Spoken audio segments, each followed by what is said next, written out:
there is a smell that does not exist anymore, or not in the way it did. It is a combination of things: balsa wood and model cement, and the faint petroleum bite of nitrate dope. And if you encountered it tonight in a dark hardware store or a stranger's garage, it would stop you in your tracks before you understood why. Something in the lower brain would recognize it first. Something older than language would turn toward it the way a plant turns toward light. And for just a moment, you would be somewhere else entirely. You would be 11 years old at a kitchen table in a suburb of Chicago, or 15 on a workbench in a California garage, or 22 and newly returned from service overseas and sitting in a hobby shop that smelled just like this one. And someone across the counter would be talking to you about the Senior Falcon, and whether your flying field had enough crosswind to give you trouble on the maiden flight, and whether an engine was going to be enough, or whether you'd want for the kind of flying you had in mind. That conversation is gone. The shop is gone. The smell is almost gone. But the smell is the beginning of this story, not the end of it. And the story begins not with a company filing for bankruptcy protection in a federal court in Illinois, or with the particular sadness of an old kit box on an estate sale table, or with any of the ways this story eventually resolves. The story begins with a 15-year-old boy in the Bronx in 1928 who built his first flying model from raw materials because there were almost no kits yet to buy, and who entered his first competition within months of completing it, and who by 1935 had entered 30 contests and won 26 of them, and who was described by Time magazine at the age of 26 as the chief model wizard in the United States. The story begins with a man who believed that building something with your hands was not merely a hobby, but a form of education, and who spent the better part of his life trying to put that belief into a flat box that anyone could take home and open at the kitchen table, and if they were willing to pay attention and follow the plans and be patient with the process, actually understand. The question worth asking, the question this whole story circles back toward, is not simply what happened to Carl Goldberg Models. Companies come and go. The question is, what kind of world produces a Carl Goldberg? And what happens to a culture when that world disappears? What is lost when the knowledge that lives in hands, the specific, embodied, irreplaceable knowledge of how to read a plan, how to sand a rib, how to judge by touch whether a joint is ready, stops being transmitted? What changes in a civilization when its children stop building things from raw material and start consuming things that arrive pre-assembled, already complete, requiring nothing but a charged battery and a willing thumb? Those are large questions, but they began with something very small. A boy in the Bronx building a flying thing from scratch because he didn't know yet that it was supposed to be difficult. Carl Goldberg was born in 1912 and raised by a single mother in a small apartment in New York City. The circumstances of his upbringing, with few resources and significant ambition, would shape everything he built for the rest of his life. He would spend his career making products that were priced so that ordinary people could afford them.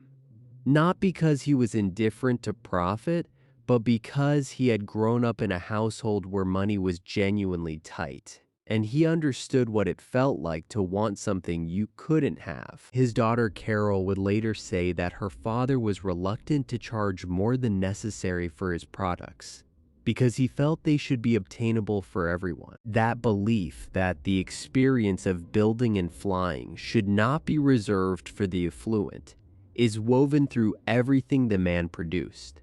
He enrolled in the engineering program at the University of Wisconsin in 1931, as Charles Lindbergh had done a decade before him. Money was tight, and the model airplane world was pulling at him with increasing force, and he eventually left school to settle in Chicago, where he established a hobby shop and expanded a mail-order business he had started in college. He had already been working in the industry, stints as a designer at Comet, and then at Top Flight had given him the production experience his competitive instincts required.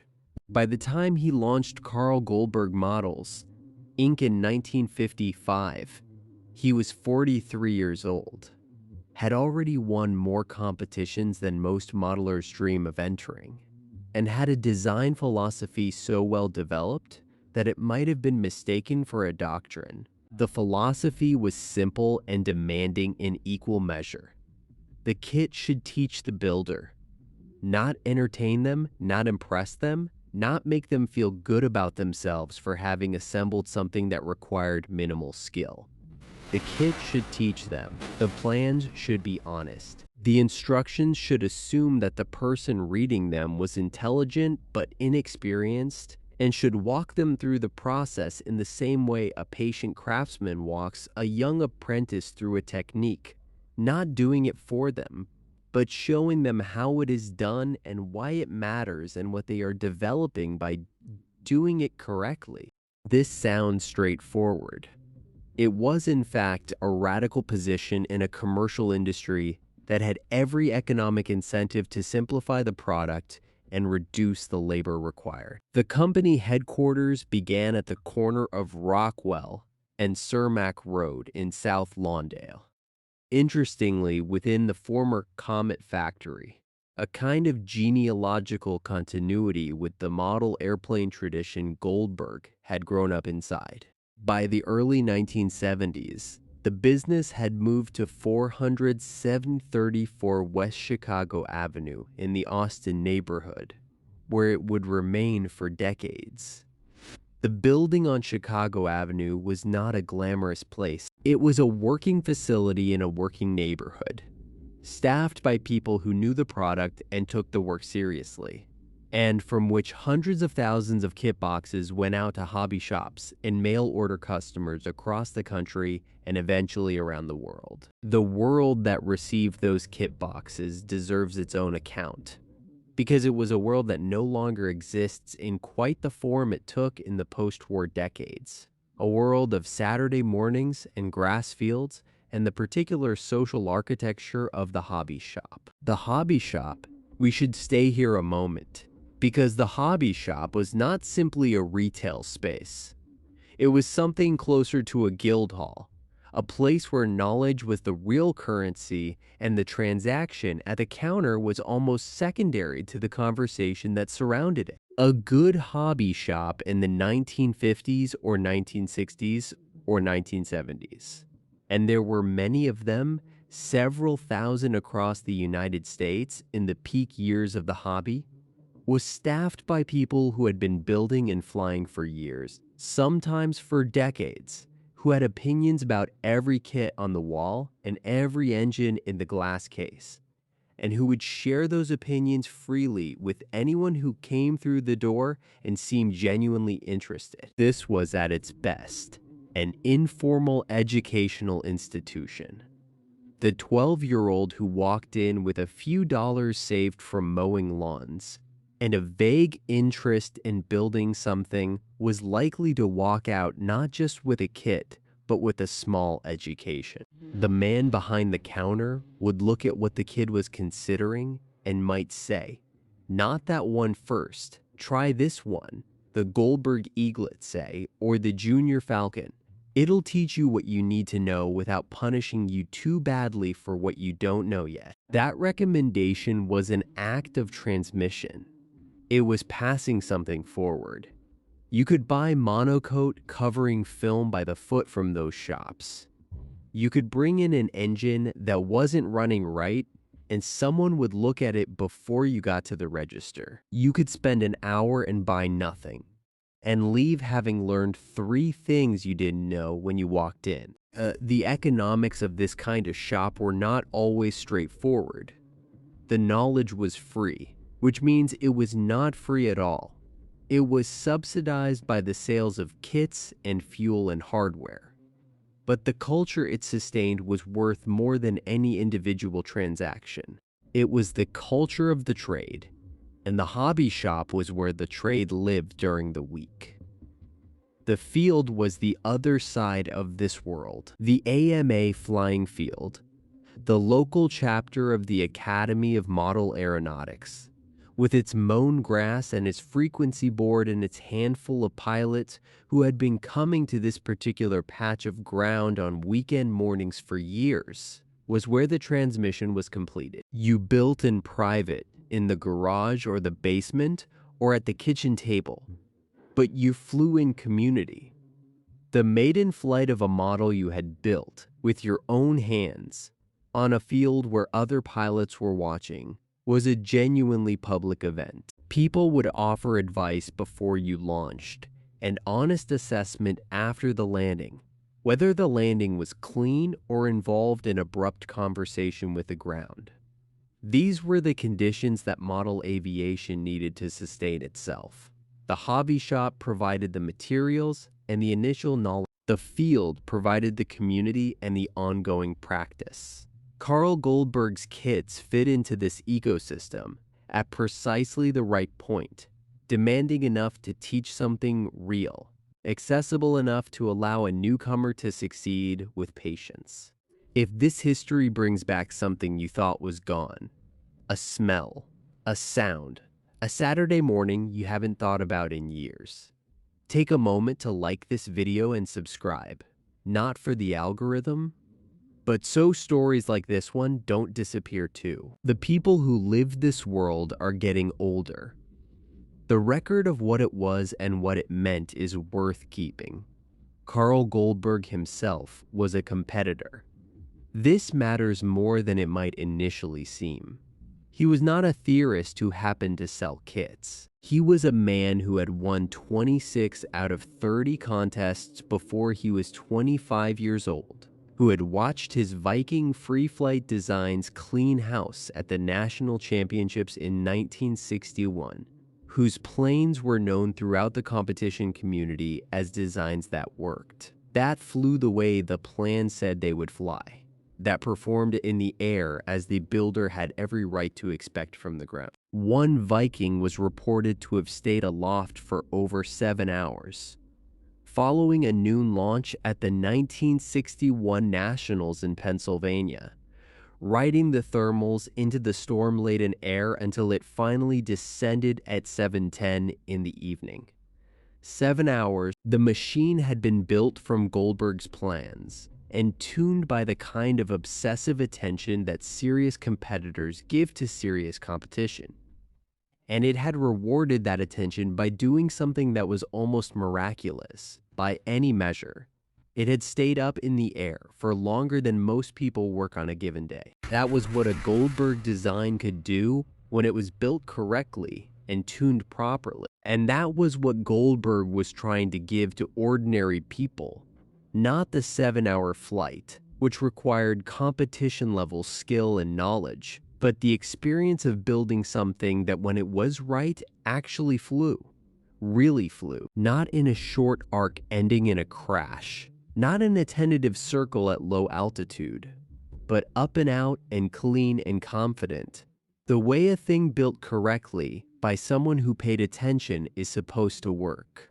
The kits themselves were a physical argument for this belief. Open Eaglet 50 kit, the eaglet that would become one of the most beloved trainer designs in the history of American RC model aviation. And you encountered something that felt like a considered act. The die-cut balsa sheets were organized in a way that made sense, each part identified by a number that corresponded to a specific step in the printed plans. The wood was genuine balsa, which is itself a specific thing, not light in the vague consumer product sense of the word, but aeronautically light, structurally honest, a material that rewards careful work and reveals careless work without mercy. The grain ran correctly. The density was appropriate to the part's function. Unroll the plans on the kitchen table, and hold the corners down with whatever is heavy enough to serve. The drawing is not a diagram in the modern software sense. It is a technical document created by human hands. McVicker, Wargo, Bauer, Goldberg himself in the early years. That tells you exactly what the finished aircraft will look like and exactly what you need to do to make it that way. It shows you the ribs in their precise sequence. It shows you the spars and their relationships. It shows you the fuselage formers and the stringer layout and the way the tail surfaces should meet the fuselage. And it does all of this with the specific fidelity of someone who built the prototype and learned from it and corrected the mistakes before asking you to repeat the process. Pin the plan to the building board. Lay the wax paper over it to keep the wood from sticking to the paper. Place the first rib. It is a small thing, maybe 1.5 inches tall, cut from a sheet of 1/16 inch hard balsa, and it fits between your fingers like nothing. Sand it gently to remove the slight fuzz from the die cutting. Check it against the plan. It matches. Pin it. Now the second rib. Now the third. There is a rhythm to this that takes a few sessions to find. And once you find it, the workshop becomes something that exists outside of ordinary time. The radio is on low in the background. The ceiling light is warm. The smell of the balsa shavings and the thin CA cyanoacrylate adhesive, which bonds balsa at the molecular level with a precision that the older model cement only approximated, is specific and total. This is where it lives.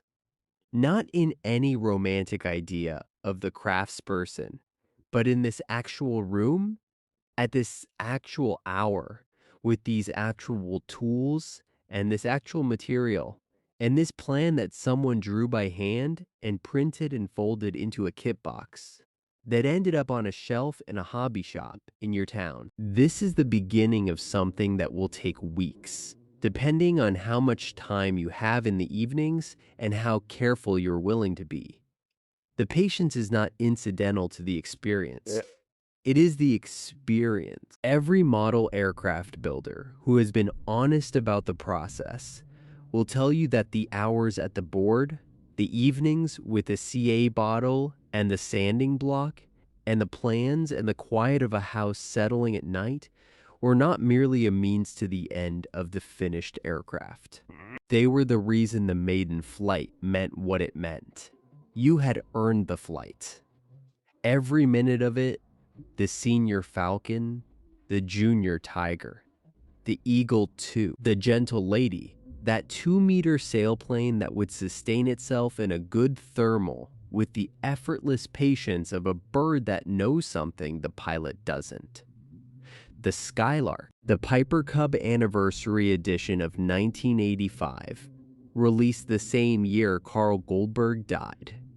The year the company his family continued without him produced a kit that connected the model aviation tradition, all the way back to the machine that Lindbergh flew across the Atlantic, the Ranger, the Viking, the Swordsman 18, the Little Toot control line model and the Shoestring Stunter, and the Stuntman 23, with its 6-ounce airframe and its instruction manual's cheerful assurance that you would really enjoy flying upside down once you got the hang of it. Each of these was a world in a box. Each had a specific personality, a specific teaching agenda, a specific relationship to the skill level it assumed and the skill level it developed. The Eaglet was the beginning, the trainer that assumed nothing and taught everything basic. The Senior Falcon was the next level, a plane that rewarded the understanding you developed on the trainer with a performance envelope wide enough to grow into. The Tiger series took it further. The Gentle Lady asked for a different kind of skill entirely. Not speed and authority, but patience and atmospheric reading. The ability to feel through the transmitter sticks what the air was doing and respond to it gently. Each model was a different argument for the same proposition, that building something teaches you to understand it in a way that receiving it ready-made never quite does. These were not products in the way we generally understand that word now. They were something between a product and a lesson plan, between a purchase and a commitment. When you bought a Carl Goldberg kit, you were not buying an aircraft.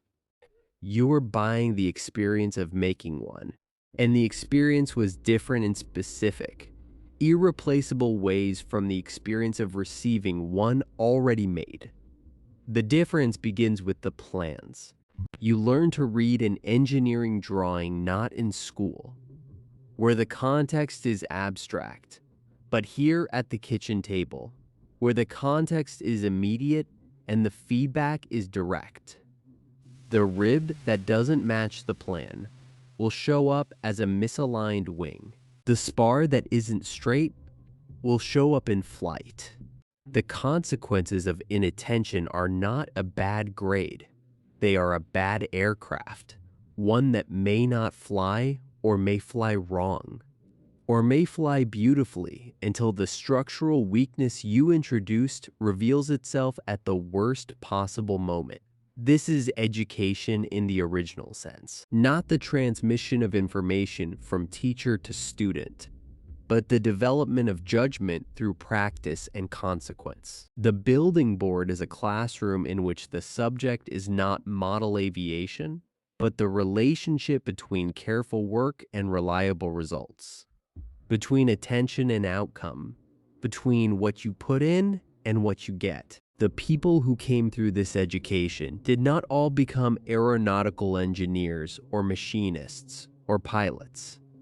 They became plumbers and teachers and accountants and electricians. They carried something with them from the experience, something that shows up in the way they approach problems, in their willingness to read instructions carefully, in their understanding that precision is not a personality flaw, but a form of respect for the material and for the work. This is not a metaphor.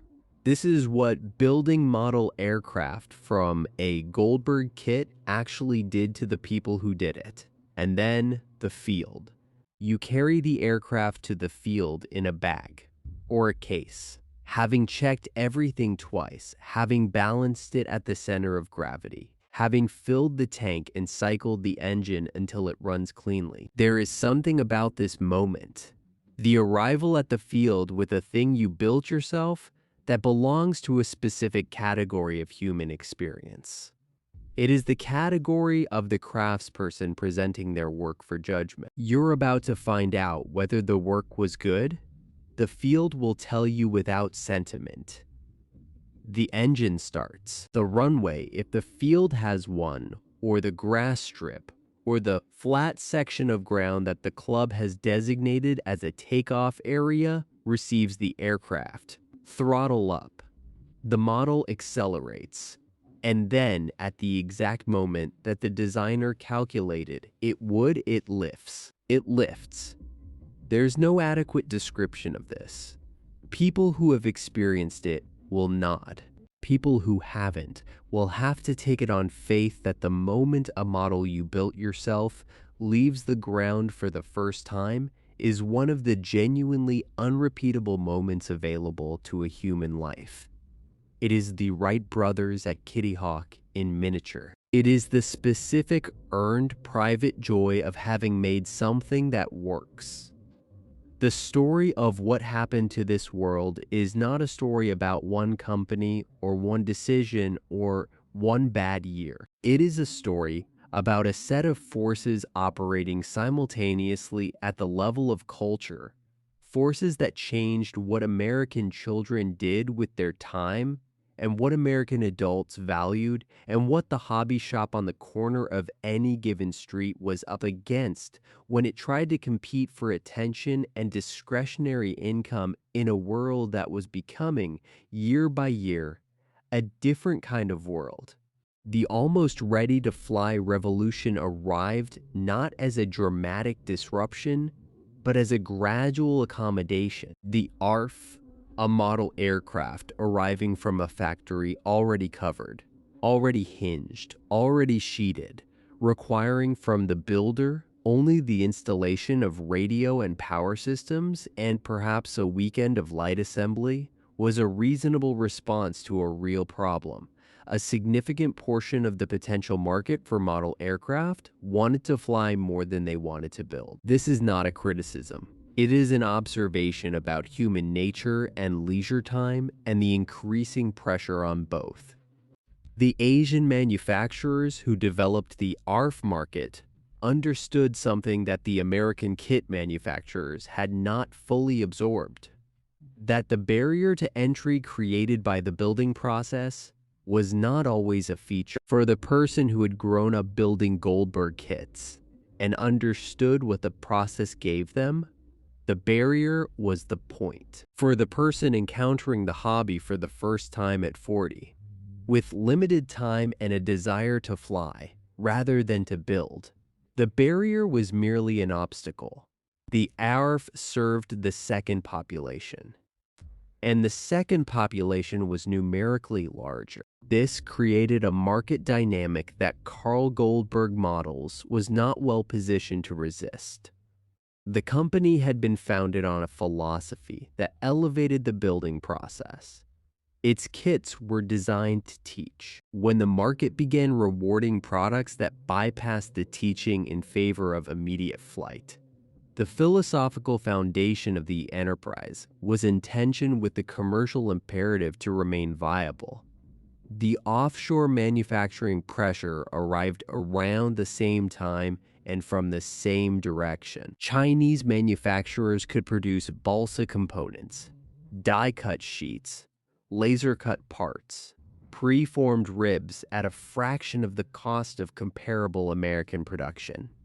The labor-intensive nature of kit manufacturing made this cost differential particularly acute. A company that prided itself on quality wood and honest plans found itself competing with products that were superficially similar but produced at costs that the Chicago operation could not match. The hobby shop closings began in earnest in the 1990s and accelerated through the 2000s.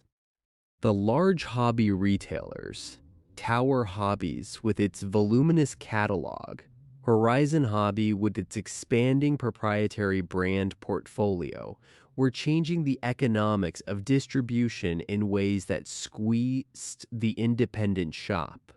When the shop closed, the community that had formed around it dispersed. The mentorship culture that had existed in those spaces, the counterperson who knew what every kid in the neighborhood was building, and where they were stuck, and what they needed to understand, had nowhere to reconstitute itself. It dispersed into the internet, where knowledge was technically available, but the relationship was absent.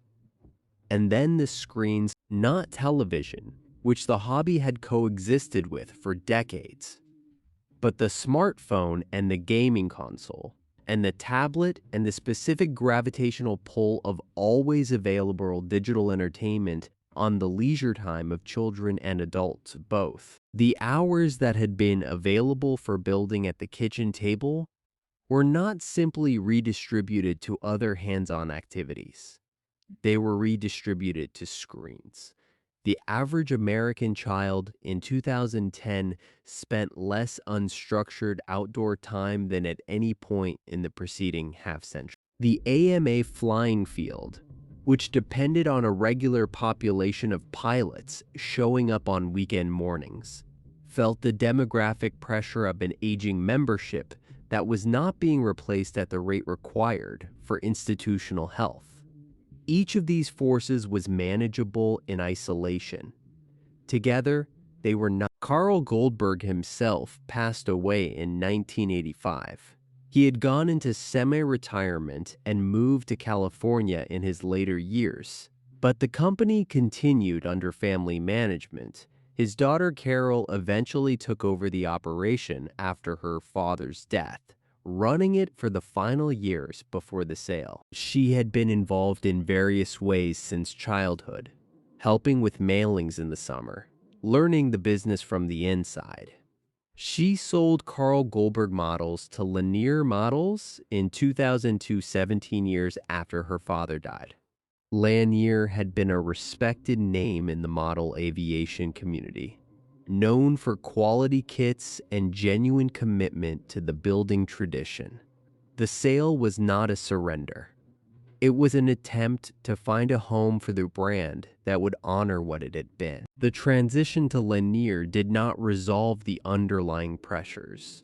Great Plains Model Manufacturing acquired the Carl Goldberg brand on August 24, 2007. Great Plains was part of Hobbico, the large Champaign, Illinois-based hobby distributor that had been absorbing brands and building a vertically integrated hobby company through the 1990s and 2000s. Hobbico's logic was sound from a business perspective: consolidate the major American model aviation brands under one distribution umbrella, achieve economies of scale, compete more effectively against the Asian manufacturers and the large online retailers.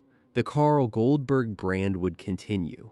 The products would continue. The name would survive. What could not be fully preserved in a corporate acquisition is the thing that had animated the name in the first place.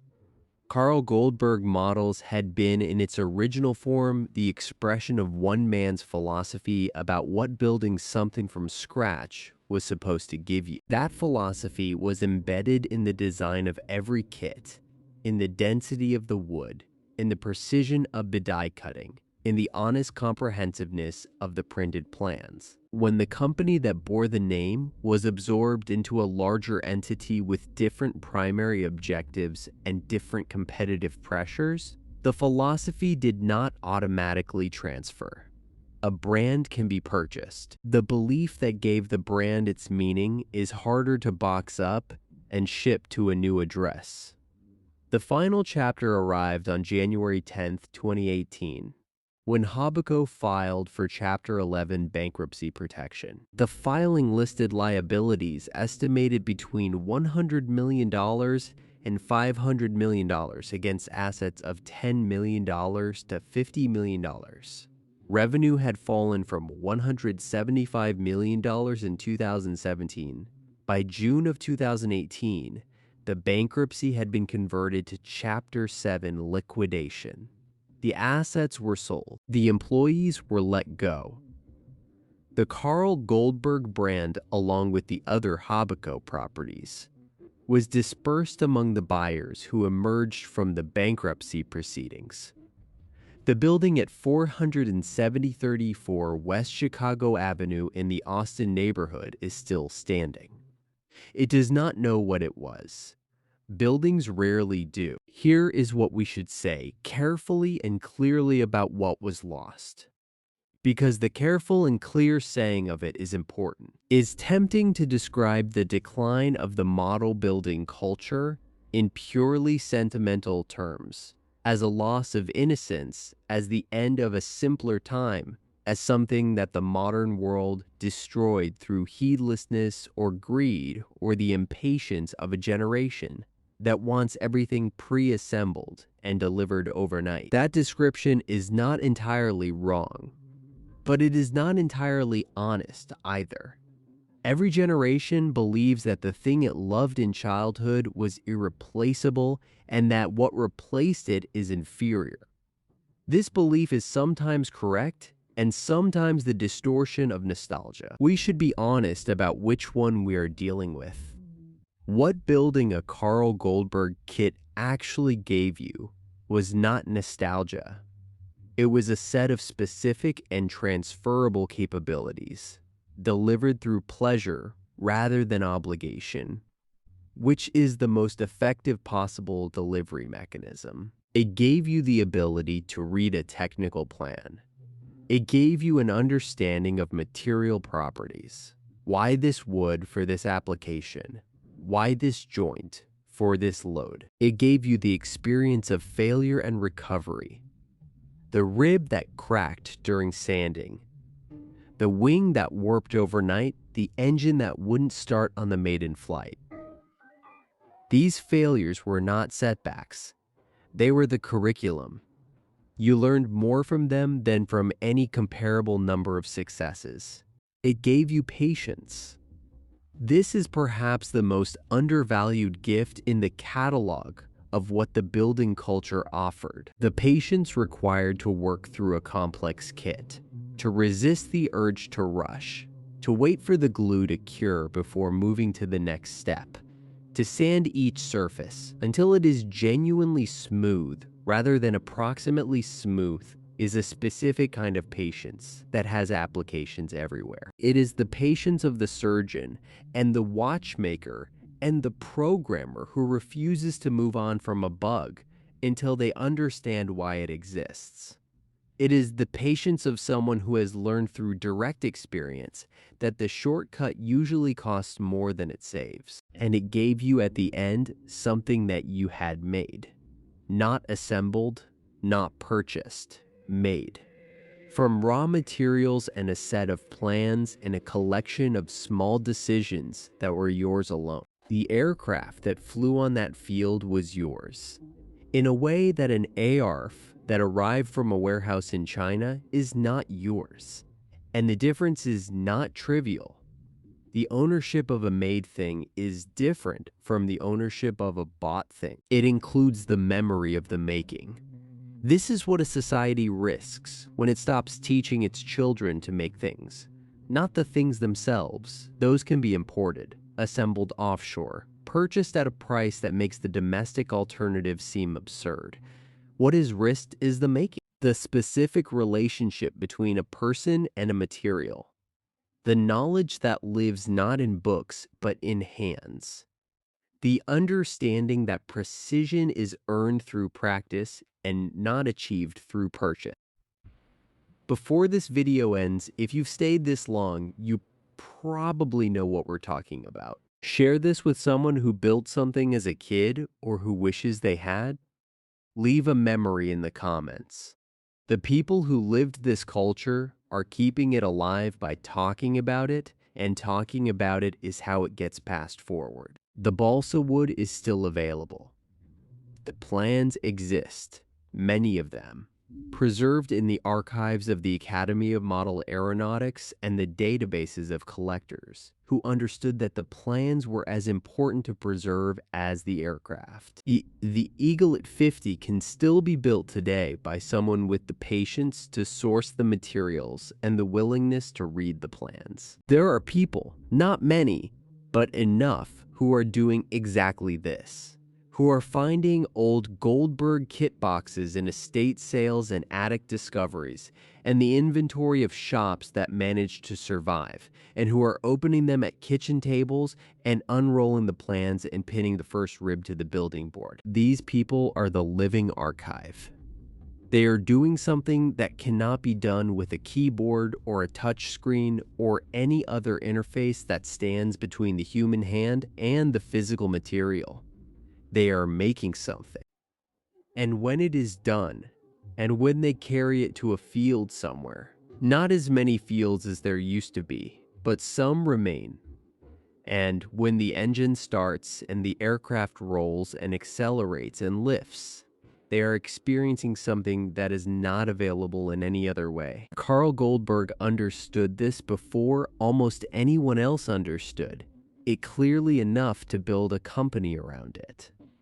He understood it in the Bronx in 1928 when he built his first flying model from scratch, because there were almost no kits yet to buy. He understood it in Chicago in 1955 when he opened the doors of Carl Goldberg Models and began making kits that were designed not merely to produce aircraft, but to produce builders. He understood it until his death in 1985. And the company that bore his name understood it for decades after, until the forces that neither he nor anyone else could have fully anticipated made it no longer possible to sustain. The smell of balsa and dope and model cement is still findable. It has not disappeared entirely from the world. It lives in garages and workshops and the unbuilt kits that wait in boxes on shelves. and it lives most powerfully in the memories of the people who encountered it young and have never quite gotten over it. You know who you are. You can smell it right now. If you let yourself, that smell is not the past. It is the record of something that was understood and practiced and transmitted for decades by people who believed, who knew from direct experience, that the making of a thing is as important as the thing made. Carl Goldberg believed this. He believed it when he was 15 years old in the Bronx, building his first aircraft from nothing. And he believed it when he was 72 years old, watching a world that was moving inexorably away from making and toward having. He was right about what the making gave you. The question, his question, now ours, is whether we are wise enough to keep asking it.